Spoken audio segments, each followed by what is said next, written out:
God, oh, what a stream. I am literally recording this video off the back of my most recent Chosen live where we broke 6k.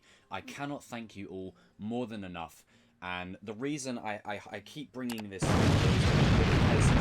starting, I was shifting from 3k to 4k to 5k, and now I'm shifting from 5k to 6k to 7k with Season 4. It's just a great full circle. Now, before I get into this video, if you've watched my live stream, you'll know what I'm going to talk about. However, if you don't want to be potentially spoiled, I have blurred out the images in the thumbnail, just so that way you don't know, because we are a few days away, and I want to make sure that, you know, you are preserved your experience of this show. And they're not heavy spoilers, but they do give a bit away, and I will be talking about the certain little details that are within these images that I have covered in the stream, but in a video format it's a bit easier for me to focus on it, a bit more easier for me to stay direct and stay on topic. So if you don't want to be potentially spoiled, please click off now, because while these aren't direct spoilers, there's a lot in them that could give us, there's implications as to what these images mean and what they translate to and what they correspond to. Now, as you guys know, when I break down an image, I'm not going to dissect everything about it. I'm just going to tell you what I think about it, what I think it means.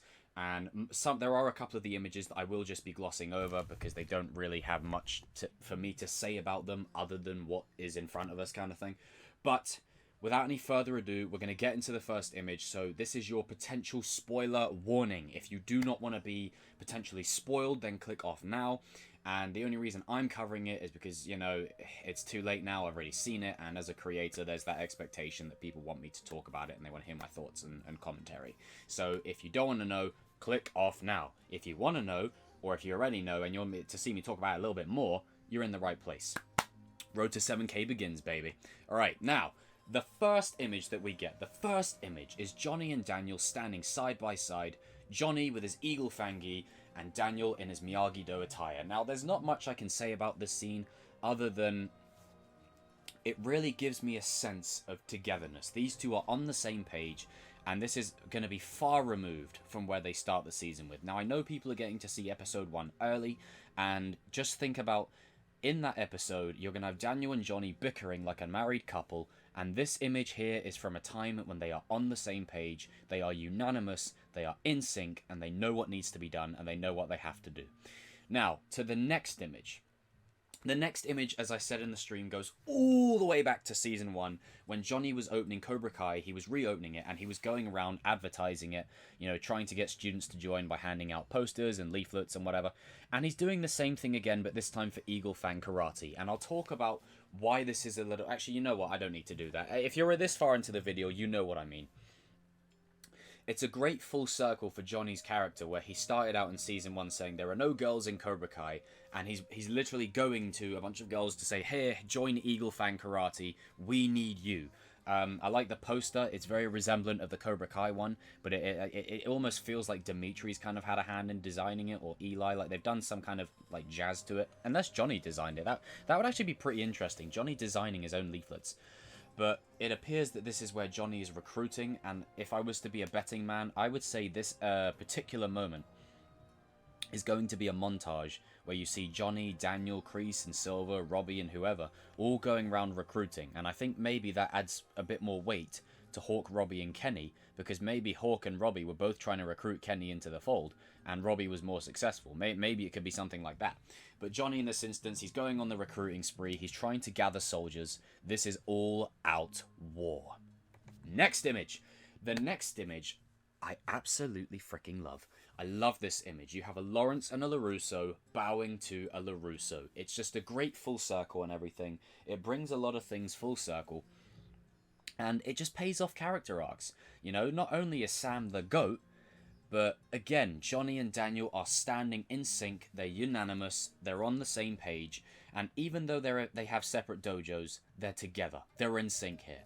And this is what I said needed to happen. It needs to happen so that if they inevitably lose, at least that way they were together and they lose together and they can bounce back together. I genuinely feel like as much as this has got the bad guys winning written all over it, there could be a moment in the tournament where they win. They pick up a win. And I think Sam could be the one to do it. I think Sam could be that potential candidate. I mean, you could say Miguel and Hawk, true. But I think with it being advertised as Battle for the Soul of the Valley. It's being brought full circle. Like I said in my video the other day, this season needs to close the book on the Lawrence versus LaRusso chapter. It brings it full circle. Time to close that book and do something absolutely fresh for season 5 and 6. And from all I've gathered of the review, the spoiler-free reviews and the fan responses to season 4, all I'll say is that this image right here is just the start of an indication that Lawrence versus LaRusso is now coming to an end, and season 5 is going into a bit of new ground. So that'll be interesting. Can't wait to see how that manifests. But yeah, this is great. A great image of the three of them. Then we transition into two characters. One I presume is Devin, and this one is obviously Tori. Now, as of late, I touched upon this in my stream, and I've said this a million times ad nauseum before, where I don't believe in backtracking your comments. I believe in owning what you said and just admitting you were wrong. And I can categorically say I was 100% dead wrong with this tournament in regards to the multiple brackets. And, you know, I shout out to the people who stuck to their guns. They were dead set on this happening, and they fully believed it would happen. And they didn't let up. They did not falter. They didn't cave in. They stood their ground, and they actually genuinely believed this was going to happen. And I have full respect for that. I eat my words. And as I said, you know, if I was wrong about it, then I'd be watching the Star Wars Holiday Special. So, Star Wars Holiday Special watch party coming very soon. But now that's out the way, major props and respect to those that stuck by this theory. You know, sometimes you just got to hold your hands up and say when you're wrong. And an example I like to use is when John Campea covered the No Way Home leaks and then started backtracking and saying, oh, well, I didn't do it. Like, that's not me. I don't do that. I put my hands up and I say when I'm wrong. And I'm quite happily humbled in this case. But in regards to the image, I love this. Like, Devin is just like, I presume it's Devin. Correct me if I'm wrong down in the comment section. She's literally on the defensive here, even though she's an Eagle fan. But Tori is just outwardly on the offensive. I think Tori, and I said this in the stream, Tori has the potential to be one of the best characters in the show. And I really mean that. I think there is a lot of untapped potential with Tori's character. I think there is so much going for her that it's time we start exploring it. We stop treating her like this Saturday morning cartoon villain that just, you know, goes around breaking into people's houses and starting school fights. I want to give us a real reason to root for her, an emotionally compelling reason. I feel like we're going to get that this season. I feel like we'll be invested in her emotionally. And Tori is a ruthless fighter, like, make no mistake. The minute she enters Cobra Kai, like, you know what's up. Like, Johnny and Kreese were looking at each other like, damn, she's good. So I really want that to pay full circle this season. And could she win the girls' bracket? It is possible. It is very possible. If there's 3 sets of tournaments, you know, maybe, just maybe, if there's a demonstration trophy, maybe Sam wins that through Cutter, right? She wins it using Cutter. And then All Valley Girls Tournament, maybe Tori wins that. And then that means Miyagi-Do is 1 and Cobra Kai is 1. And then the male bracket, Robby wins that, Cobra Kai is 2 and 1. It is entirely possible. But Sam will be relentless too in this All Valley. So it's going to be a case of where this season, Tori gets that development that Season 3 gave Hawk and Robby. As of this moment, I don't think Tori can hold a candle to Sam, but that might change depending on where Season 4 goes. And I think Peyton List is an incredible actress, and I think she can knock it out the park. And I really feel like we're in for a treat with Tori's character. I feel like there's going to be a lot that goes on for her character this season. I'm very excited for it, and I'm here for it. Now, the next image. You can call me a Robby fanboy. I will happily take that. This is 3 generations of Cobra Kai right here. You've got Anakin Skywalker, the Emperor, and Darth Vader standing next to each other. Now, I know Darth Vader and Anakin are the same thing, but after Kreese's backstory with Betsy and everything, it just gives me Darth Vader vibes. And Robby, in this sense, just like, he looks, each of the 3 have a different kind of look to the situation. Kreese is looking at it like, okay, he's strategizing, he's pondering, he's thinking. Robby's looking at it, clenching his knuckles, going, who do I need to throw down upon? You know, who do I need to put these hands on? You know, who do I need to take out? And Silver's just like, this person that's currently fighting for us, not doing it. They're just not cutting it. How can I make them suffer? How can I make them suffer some more? Each of the 3 have a distinct way of standing. I absolutely adore it. I really adore it. And the chemistry already between Tanner, Thomas, and Martin is just palpable. I really, really enjoy it. And when I was breaking these images down on my live stream, just go and watch my reaction to it all. I was just flipping out the first time I saw this image. The next one, similarly to the other one, we've got Chris, Dimitri, Sam, and Daniel. And this is presumably after they watch someone get absolutely demolished on the mat. And maybe, just maybe, judging by the look on Dimitri's face, the concern from Sam, the confusion of Chris, and the sort of guidance of Daniel, they might be watching someone fight on the mat. And whoever's fighting on the mat, it could be maybe them watching Robby knock out someone that means Robby will be fighting Chris, then Dimitri, then... You know what I'm saying? Or it could be them watching Kyler take out someone. It could be Miguel getting hurt. It could be Hawk even maybe taking a bit of an L. You never know. You just quite never know. But I've said it before. Miyagi-Do's like the Jedi. Cobra Kai's like the Sith. And Eagle Fang are basically the Grey Jedi. I'm excited to see where these characters go this season. Especially Dimitri, the Neville Longbottom of the show. The next image is, Sam and Miguel. I haven't got too much to say on this other than that it's just a cute image, It's very sweet. It's very sweet. Just the two of them. The original OG ship, if you will, of the show. I have full confidence that they're not going to split these two up. They're going to keep them together. And there's no real reason to split them up. So leave them be, let them be happy and whatever, and then just go forth. And I gotta say, it's going to be interesting seeing the time place of this. Maybe this is before the fight happens. This is just before the tournament probably kicks off. And they're like having a final sort of conversation before they take to the mat. And then they go out there and then all-out warfare erupts. The next image. And I had the time of my life. Now, Robby, in this situation, looks like he's ready to, embrace his he's all that roots, if you know, you know, and basically commit to dancing. Now, it's apparent he's looking at Tori in this scene. Per the trailer, that's what Tori was wearing. And it could be something as simple as Tori and Robby show up, and whoever they shine the spotlight on has to dance. And we know in the first trailer that Tori and Robby basically take to the mat and they start dancing. So it is entirely possible. This is just before that moment. And I think for a good portion of the season, you'll see Tori and Robby at loggerheads, because Robby's come in there and he's basically taken the #1 spot. And it could be a case for Tori and people like Kyler, like, hey, how dare you get the #1 spot instantaneously? Like, we've been here longer than you. But then as the season progresses, I really feel like you could see Tori and Robby bond even more.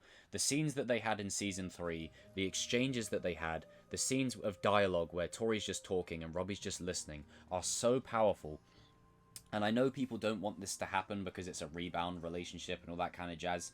True, it is that on paper, but I think there's a lot more going for it than that. And I think this could actually be one of them relationships that where if it works out, it works out. Could it go south and sideways? Definitely. But I still think there is hope here that it could work out. But other than that, not much to say other than it's just a really sort of cool image. Now, for the final image. This final image is my favorite of the whole bunch. I was talking about this in the stream, and what I said was this image is going to happen in two places. It's either going to happen after Silver's brought back in and Daniel realizes, and Daniel goes to the grave of Miyagi to seek guidance, to seek wisdom and help, and say, hey, Silver's brought back in. I don't have you anymore. I don't know what to do. I'm scared. My ex-student Robby is now being, led by Cobra Kai's philosophy and their #1 student, the one who got me back into this. I've got to keep an eye on Sam. I've got to keep an eye on Miguel, Hawk. I've got to keep an eye on all the kids to make sure Terry doesn't get his mitts into him like he did me. And I know what this means, that I have to watch my back. I have to watch my every move. It's going to be a tormenting thing for Daniel. Daniel's arc this season is going to be so flipping strong and so emotionally compelling. Because out of all the characters, Kreese has the most history with Silver, but from what we've seen visually, Daniel has the most history, and not good history. Not good history, especially what he made Daniel do and the person he was turning Daniel into. That's really going to feed into Daniel's fear and emotion of the feeling of knowing that he's going to have to watch his shoulder. Even in the trailer, he says to Johnny, you cannot strike first with this guy, because you just can't. and now he doesn't have Miyagi there with him. It's a very heartbreaking thing. And the second alternative that I had pegged, this is after the good guys lose. After the good guys lose, and Daniel goes to Miyagi, and he's broken. He's absolutely broken and devastated. And similarly, how in Season 2, Johnny was sat on the beach, broken and devastated after what happened to Miguel. This could be the same thing here again, but this time with Daniel. And it's just one of them scenes where it reminds me, and I've said this a lot, Daniel was there for Johnny in Season 3. Johnny needs to absolutely be there for Daniel in Season 4. Now, as much as Johnny's cockiness might get the better of him, and it might lead to Silver pummeling the crap out of him, I do feel like Johnny having the ability to see through Silver's BS is what's going to help Daniel be balanced. Because as of right now, Daniel is going to be thrown so off-center because of the history there that he needs Johnny more than ever. It's going to be such an emotional plot point. But guys and girls, that was the final image.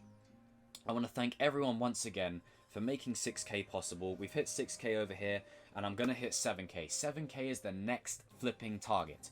And in terms of Season 4 watch party, I'll keep you guys updated on that, if that happens or not. I might do something for that, but I'll let you guys know. And I've just got to say much love to all of you. Seriously, I can't say thank you more than enough. Cobra Kai Season 4 around the corner. Book of Boba Fett in a couple of days. Hawkeye just finished off the back of No Way Home hype.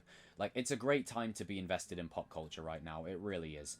And yeah, I just can't wait. New year, new opportunities, new things that present themselves for us all. So I hope that, you know, you've all had a great Christmas, and, you know, New Year is upon us. New year, new start, you know? Now, again, I don't do all that new year, new me rubbish, because that no. But I do believe in new opportunities. The idea of this chapter being closed, another chapter opening. That's what I believe. Guys and girls, thank you for sticking with me in this little breakdown. And thanks again for making 6K a possibility. 7K when?